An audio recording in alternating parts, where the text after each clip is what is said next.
Thank you, sir. Report of the Department-related Parliamentary Standing Committee on Coal, Mines and Steel. Manya Shri Anil Kumar Yadav Mandadi. Sir, I raise to lay on the table the 18th report, Hindi and English version of the Standing Committee on Coal, Mines and Steel as listed against my name in today's list of business. Thank you. Reports of the Department-related Parliamentary Standing Committee on Social Justice and Empowerment. Manya Shri Ramji. I rise to lay on the table a copy each of the 17th, 18th and 19th and 20 reports, Hindi and in English version, of the Standing Committee on Social Justice and Empowerment 2025-26 as listed against my name at serial number 4 in today's list of business. Thank you. Thank you.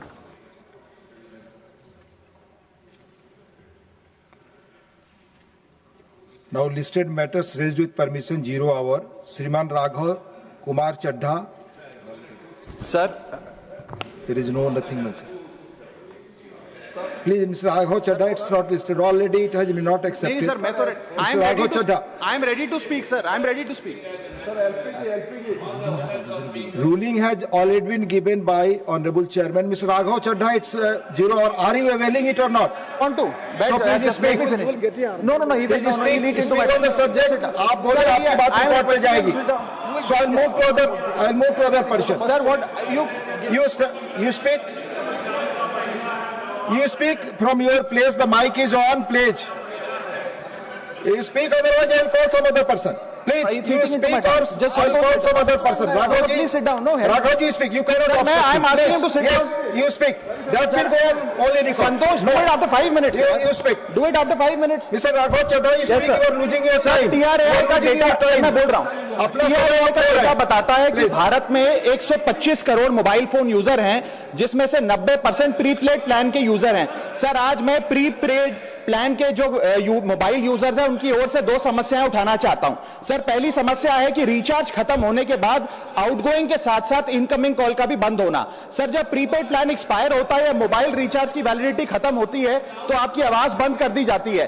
Phone मेरा, SIM card मेरा, number मेरा. तो sir, recharge खत्म होने के बाद outgoing call बंद होना समझ आता है, लेकिन इनकमिंग कॉल बंद होना सरासर मनमानी है.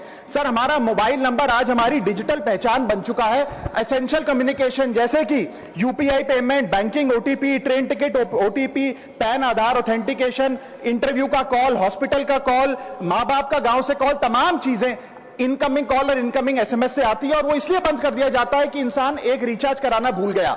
सर, इनकमिंग कॉल बंद करना is not stopping of a service. ये हमारे राइट टू कम्युनिकेशन को स्टॉप करने जैसा है. सर, जैसे आपका आधार कार्ड इसलिए एक्सपायर नहीं हो जाता कि आपने डिटेल अपडेट नहीं करी, या आपका बैंक का खाता इसलिए बंद नहीं हो जाता कि आपने मंथली डिपॉजिट जमा नहीं किया, या आपका वोटर आईडी इसलिए सस्पेंड नहीं हो जाता कि आप एक चुनाव में वोट डालना भूल गए. ठीक उसी तरह आपका मोबाइल नंबर इसलिए सस्पेंड और डीएक्टिवेट नहीं होना चाहिए कि आप एक रिचार्ज भूल गए. सर, मैं सदन में फ्री आउटगोइंग की मांग नहीं कर रहा, फ्री डेटा की मांग नहीं कर रहा, लेकिन इनकमिंग कॉल फैसिलिटी की गारंटी होनी चाहिए. मेरी 3 स्पेसिफिक मांग है. पहली, प्रीपेड मोबाइल कनेक्शन में इनकमिंग कॉल और इनकमिंग एसएमएस कम से कम 1 साल तक कंटिन्यू रहे, चलता रहे from the date of the last recharge, ताकि एसेंशियल कम्युनिकेशन चलती रहे.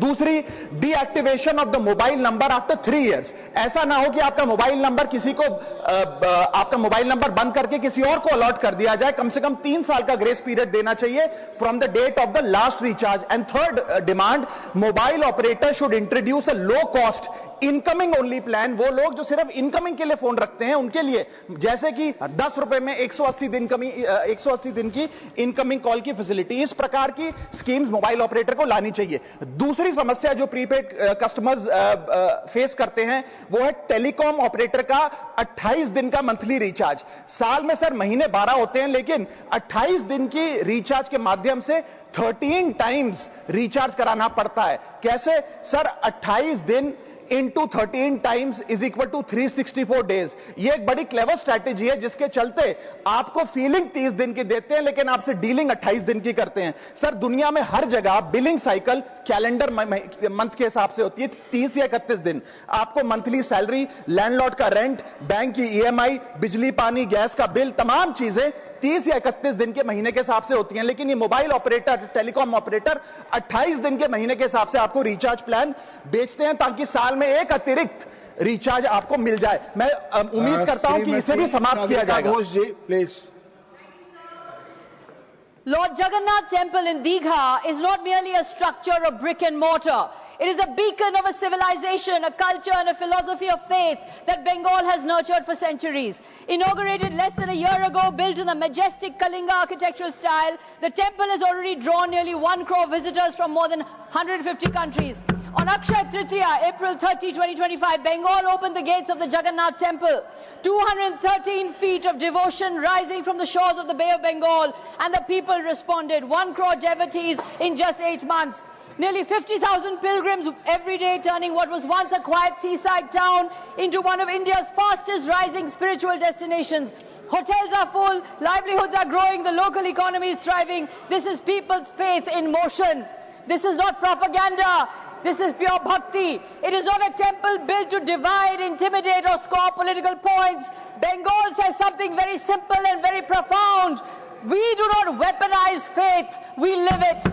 Across our land, across Bengal stand the symbols of pluralism. The tomb of Mother Teresa, Nakhoda Masjid, Belur Math, ISKCON Temple, Azan and temple bells, Kirtan and Qawwali, Sufi, Jesuit, Buddhist, Sikh, all coexist in Bengal's spiritual vibrancy.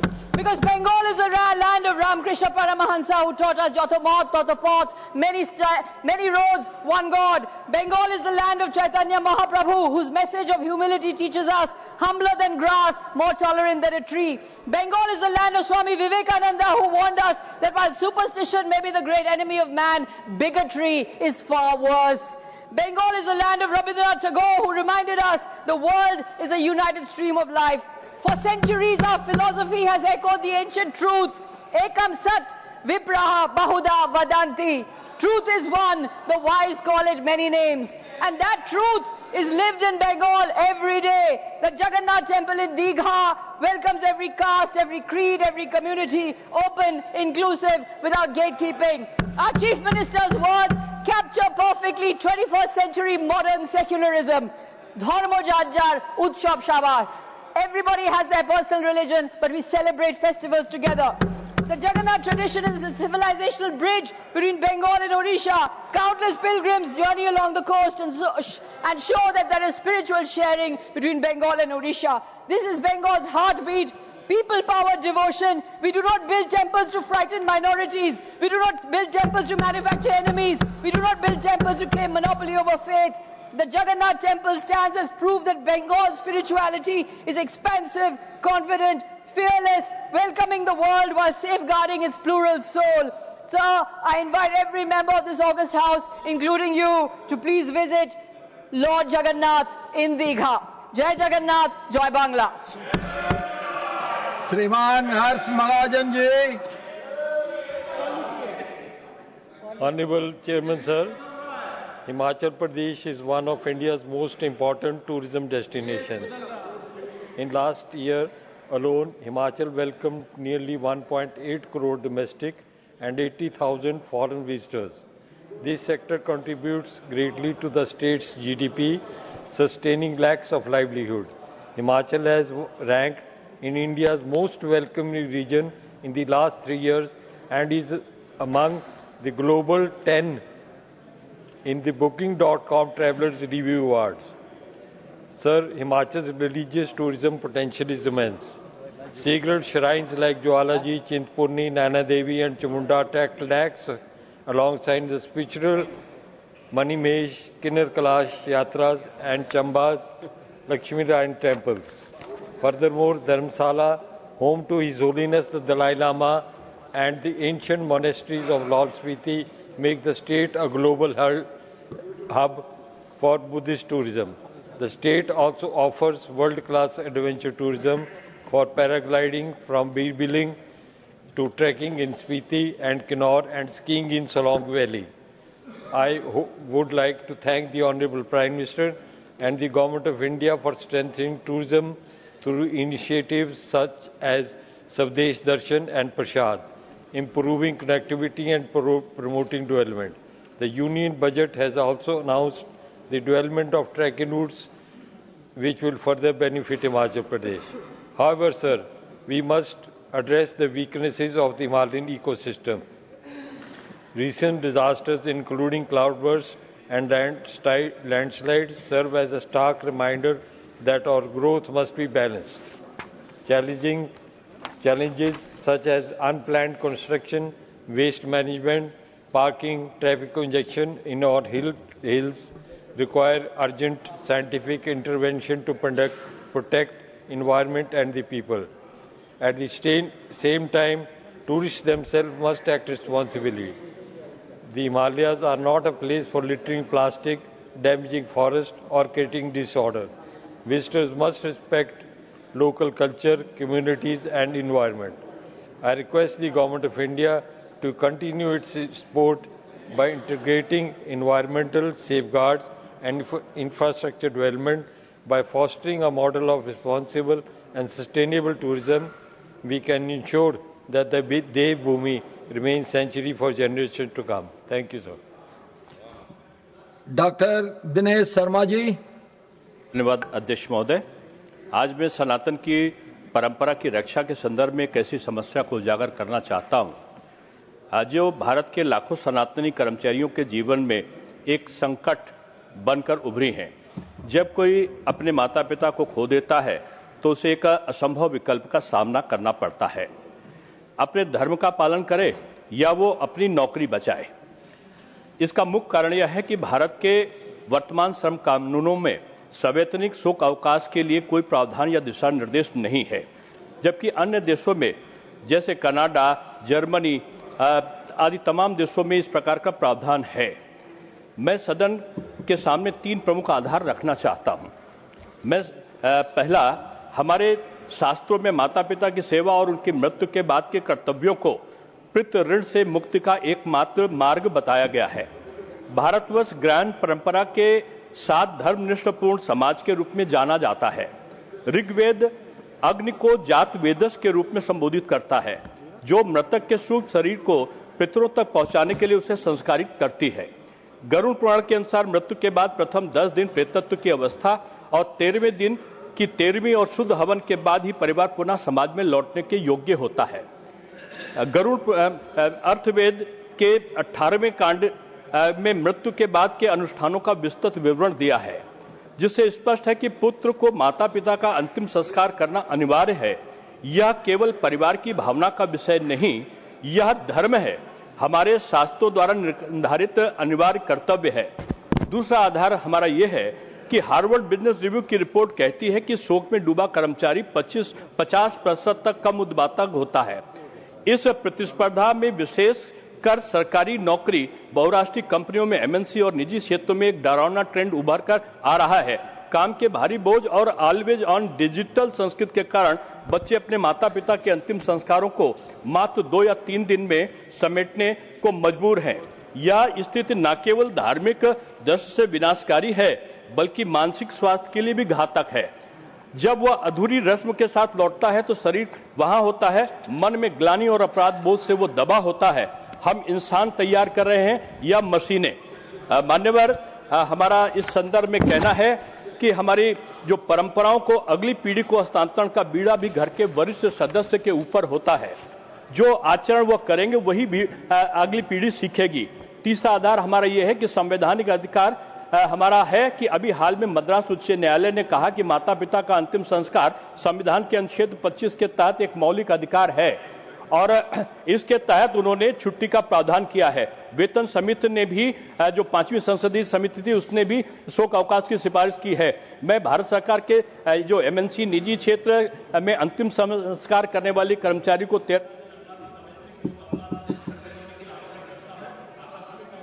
या अर्जित अवकाश EL से इसे अलग रखा जाए, ताकि कोई भी भारतीय अपनी आजीविका और अपने धर्म डॉक्टर अशोक कुमार मित्तल जी। सभापति महोदय, सर, हमारे देश के युवा बेहतर रोजगार और विदेशी यूनिवर्सिटियों में अच्छी शिक्षा का सपना लेकर विदेश जाते हैं, लेकिन दुर्भाग्य से कई बार फर्जी इमिग्रेशन एजेंसियां, फर्जी जॉब एजेंसियों और नकली एडमिशन में फंस जाते हैं।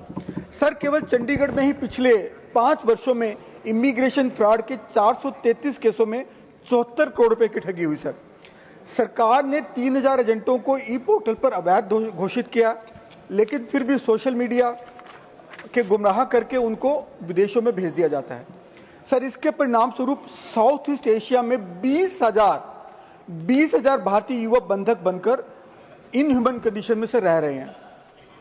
रूस यूक्रेन युद्ध शुरू होने के बाद 202 भारतीय युवाओं को धोखे से रूसी सेना में भर्ती करवा दिया गया, जिसमें से 26 युवाओं की सर मृत्यु हो चुकी है।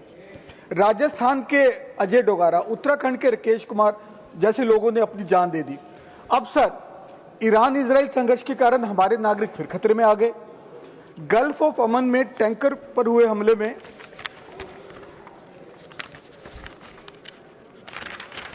बिहार के कैप्टन आशीष कुमार, मुंबई के दीक्षित सोलंकी को हमने खो दिया है और राजस्थान के दिलीप सिंह आज भी लापता हैं। सर, त्रासदी देखिए, शहीद सोलंकी की लाश उसके परिवार वालों को उसका पार्थिव शरीर नहीं सौंपा जा रहा। सर, मुझे समझ नहीं आता कि हम आग लगने के बाद क्यों कुआं खोदते हैं। आज सर कमर्शियल फ्लाइट्स बंद है, एयर स्पेस बंद है, 12,000 भारतीय यूएई वगैरह में फंसे हुए हैं। इन सबको देखते हुए सर मेरी सरकार से 3 मांगे हैं। एक स्थायी ग्लोबल सेफ्टी प्रोटोकॉल बनाया जाए ताकि दुनिया के किसी युद्ध में फंसे भारतीयों को तुरंत सुरक्षित निकाला जा सके, ताकि वो अपनी सूचना वहां दे पाए। दूसरा, विदेशी यूनिवर्सिटी की प्रामाणिकता जांच के लिए एक एजुकेशन पोर्टल बनाया जाए ताकि विदेशी छात्र वहां जाने से पहले उस विश्वविद्यालय के बारे में जांच कर सके।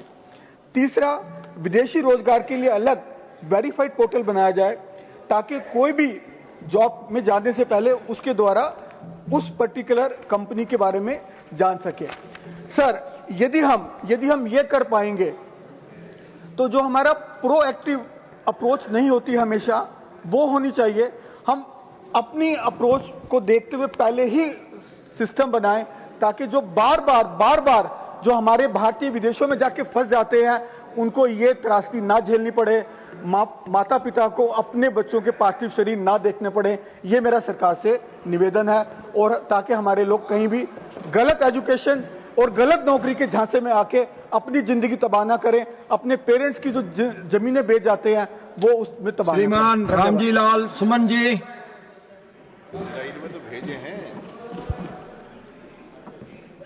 सभापति जी, जय जय संविधान, बाबा साहब डॉक्टर अम्बेडकर अमर रहें। सभापति जी, मैं आपके मार्फत विनम्र आग्रह करना चाहूंगा कि इस देश में नई पीढ़ी के संस्कार स्वस्थ हों, एक समृद्ध राष्ट्र बने हमारे देश में। इसके लिए बहुत आवश्यक है कि छात्रों के पाठ्यक्रम में संविधान को पढ़ाया जाना अनिवार्य कर देना चाहिए। सभापति जी, बाबा साहब डॉक्टर अम्बेडकर ने लिखा है कि संविधान चाहे जितना भी अच्छा हो, लेकिन उसे लागू करने वाले यदि अच्छे नहीं हैं तो निश्चित रूप से वह संविधान बुराई होगा। और आज मैं सभापति जी ये कहना चाहूंगा कि हमारे देश का जो संविधान है, उस संविधान में हमने देश को एक समाजवादी, पंथ निरपेक्ष और लोकतांत्रिक गणराज्य स्वीकार किया है। सभापति, मैं ये कहना चाहूंगा कि आज जानबूझ करके कुछ सांप्रदायिक शक्तियां हमारे देश के धर्मनिरपेक्ष चरित्र को नष्ट करने में लगी हैं। ये जो सरकार में बैठे हुए लोग हैं, ये शपथ तो संविधान की खाते हैं। ये लोग जो बैठे, इन्होंने भी शपथ संविधान की खाई है। लेकिन महोदय, हमारे देश का जो सामाजिक ताना बाना है, हमारे देश की जो गंगा जमनी संस्कृति है, हमारे देश में राज्य का कोई धर्म नहीं होगा, सभी धर्मों का समान रूप से सम्मान होगा। वो जो चरित्र है हमारे देश का, उस चरित्र को नष्ट करने में लगे। सभापति महोदय, सभापति महोदय, सभापति महोदय, सभापति महोदय, सभापति महोदय, सभापति महोदय, प्लीज प्लीज प्लीज प्लीज, सभापति महोदय, ये वो लोग हैं जिन्होंने न कभी अम्बेडकर को स्वीकार किया, न कभी संविधान को स्वीकार किया। और आज हालत क्या है? और आज inclusion of the constitution in the school curriculum. Don't talk about anything else, please. सभापति जी, संविधान, सभापति जी, हमारा जो संविधान है उस संविधान की जो मूल भावना है वो ये है कि हमारे देश के राष्ट्रीय आंदोलन के मूल्य और जंग आजादी में हमारा जो संकल्प है वही संविधान की मूल भावना है। मैं आपके मार्फत सभापति जी आग्रह करना चाहूंगा, इस देश में संविधान को अनिवार्य विषय पढ़ाया जाए और ये देश को के समाज को जो विकृत करना चाहते हैं उस पर लगाम लगे, एक स्वस्थ समाज हमारे देश में बने। इसके लिए बहुत आवश्यक है कि हमारे देश में संविधान को एक अनिवार्य विषय बनाया जाए। बहुत बहुत धन्यवाद। श्रीमान नीरज डांगी जी। बहुत बहुत धन्यवाद माननीय सभापति महोदय। ये महत्वपूर्ण विषय मुझे शून्यकाल में उठाने का अवसर आपने दिया है। हर बार जब प्रधानमंत्री या कोई वीवीआईपी नेता किसी जिले या किसी राज्य में जनसभा करते हैं तो प्रशासनिक अमला जो है वो महीनों पहले से तैयारी में जुट जाता है। करोड़ों रुपए अस्थायी मंच, पंडाल, टेंट, लाइट, ध्वनि व्यवस्था, बैरिकेडिंग, शौचालय, पानी की व्यवस्था, सुरक्षा इंतजाम आदि पर खर्च हो जाते हैं और वो एक दिन के कार्यक्रम के लिए ही होता है और कार्यक्रम समाप्त होने के बाद में यह तमाम व्यवस्थाएं हटा दी जाती हैं जो लगभग बेकार हो जाती हैं। यह सिर्फ एक कार्यक्रम की बात नहीं है, देश भर में हर साल सैकड़ों वीवीआईपी सभाएं होती हैं जिनमें से कई बार एक ही मैदान या एक ही स्थल को बार बार उपयोग में लाया जाता है, लेकिन फिर भी हर बार करोड़ों रुपए अस्थायी ढांचे खड़े करने में खर्च हो जाते हैं। यह सवाल उठना स्वाभाविक है कि जब बार बार एक ही स्थान पर कार्यक्रम होते हैं तो क्यों नहीं स्थायी संरचनाएं जो है वो तैयार की जाएं। ये स्थायी ढांचे संरचनाएं एक व्यवहारिक समाधान है। प्राय ये देखा जाता है कि प्रमुख जिलों में बार बार एक ही मैदान या एक ही स्थान पर कार्यक्रम आयोजित होते हैं, जहां यदि स्थायी मंच, स्थायी वीआईपी गैलरी, दर्शक दीर्घा, सुरक्षा दीवारें, विद्युत एवं ध्वनि व्यवस्था, शौचालय, जल और सुरक्षा प्रबंधन जैसी सुविधाओं की पूर्व में ही स्थायी व्यवस्था कर दी जाए तो न केवल बड़ी मात्रा में सरकारी धन का बचत हो सकता है बल्कि आयोजन की गुणवत्ता, प्रशासनिक प्रबंधन और सुरक्षा व्यवस्था भी अधिक सुदृढ़ हो सकती है। यह स्थायी संरचना सिर्फ प्रधानमंत्री या वीवीआईपी की सभाओं के लिए ही नहीं बल्कि जनहित के अन्य आयोजनों में बहुउपयोगी साबित हो सकती है, जैसे सांस्कृतिक कार्यक्रम, धार्मिक आयोजन, प्रवचन, खेल प्रतियोगिताएं, स्थानीय चुनाव आदि में भी उपयोग में लाई जा सकती हैं। कुछ राज्य सरकारों ने इस दिशा में प्रारंभिक कदम जरूर उठाए हैं, लेकिन अभी तक इसे एक राष्ट्रीय नीति के रूप में नहीं अपनाया गया है। विशेषज्ञों का मानना है कि यदि नीति स्तर पर समन्वित योजना बनाकर देश भर में ऐसे बहुउद्देशीय स्थलों की स्थापना अगर की जानी चाहिए। एक ओर जहां देश डिजिटल इंडिया और स्मार्ट सिटीज की बात कर रहा है, वहीं दूसरी ओर वीवीआईपी सभाओं के लिए हर बार अस्थायी टेंट लगाने पर करोड़ों रुपए खर्च करना संसाधनों की बर्बादी नहीं तो और क्या है। अब वक्त आ गया है जब हम इस अस्थायी से स्थायी की ओर बढ़ें ताकि सार्वजनिक धन की बचत हो, आयोजनों की गरिमा बने और देश की योजनाएं टिकाऊ बने। सभापति महोदय, मैं आपके माध्यम से सरकार से आग्रह करना चाहता हूं कि इस विषय को गंभीरता से लेते हुए राष्ट्रीय एवं राज्य स्तर पर एक समन्वित योजना बनाई जाए जिससे न केवल फिजूल खर्च को और अनावश्यक खर्च को रोका जा सके बल्कि भविष्य में सार्वजनिक कार्यक्रमों की व्यवस्था अधिक पारदर्शी, सुरक्षित एवं टिकाऊ हो सके। बहुत बहुत धन्यवाद। श्रीमान सुभाषिष कुंडिया जी। जय Jagannath. Thank you, Chairman sir, for giving me the opportunity to draw your kind attention to an urgent matter regarding the proposed relocation of the historic district court of Puri to a new site near the Balukhand Wildlife Sanctuary by the government of Odisha, sir. Sir, the members of Puri Bar Association have been complained to launch a peaceful satyagraha that has now continued for more than 380 days, sir, highlighting the depth of concern among the legal fraternity, sir. The existing court complex is not merely an administrative building. It is a living monument of justice and history, sir, standing for more than 150 years in the heart of Puri, sir. The historic institution has witnessed many milestones of our promotion, the freedom struggle, including the period of Lavana Satyagraha, sir. It is also closely associated with Utkal Gaurav Madhusudan Das, Utkal Mani Gopabandhu Das, Janaki Nath Bose, father of Netaji Subhash Chandra Bose, and president of Utkal Samilani Jagabandhu Singh, sir, who practiced law here and contributed immensely to shaping Odisha's modern identity and strengthening the foundations of justice and the rule of law in the region, sir. The present court is centrally located in the administrative heart of Puri, surrounded by key public institutions such as Collectorate, DRDA, District Education Office, SP Office, and many more, sir, making it easily accessible and convenient for litigants and the general public, sir. In contrast, the proposed relocation site repeatedly falls with a sweet water bed, sir, raising serious environmental and safety concerns, sir. In view of the heritage significance of the existing building, it is centrally location, ensuring easy public access and the environmental sensitivity of the proposed site, sir. I urge the honorable government to intervene and ensure that this historic court continues to function at its present location, since adequate space is available within the existing premises to sustain its operation, as is the case in several places in Odisha, sir, including Bhubaneswar and Berhampur, where courts continue to function from their current premises. Sir, यहाँ पर हमारे उड़ीसा के मंत्री धर्मेंद्र प्रधान जी हैं। मैं आपके माध्यम से हमारे मंत्री जी को भी रिक्वेस्ट कर रहा हूँ, ये एक सेंसिटिव चीज है, इसके ऊपर ध्यान दे। जय जगन्नाथ, वंदे उत्कल जननी। श्रीमती सीमा द्विवेदी जी।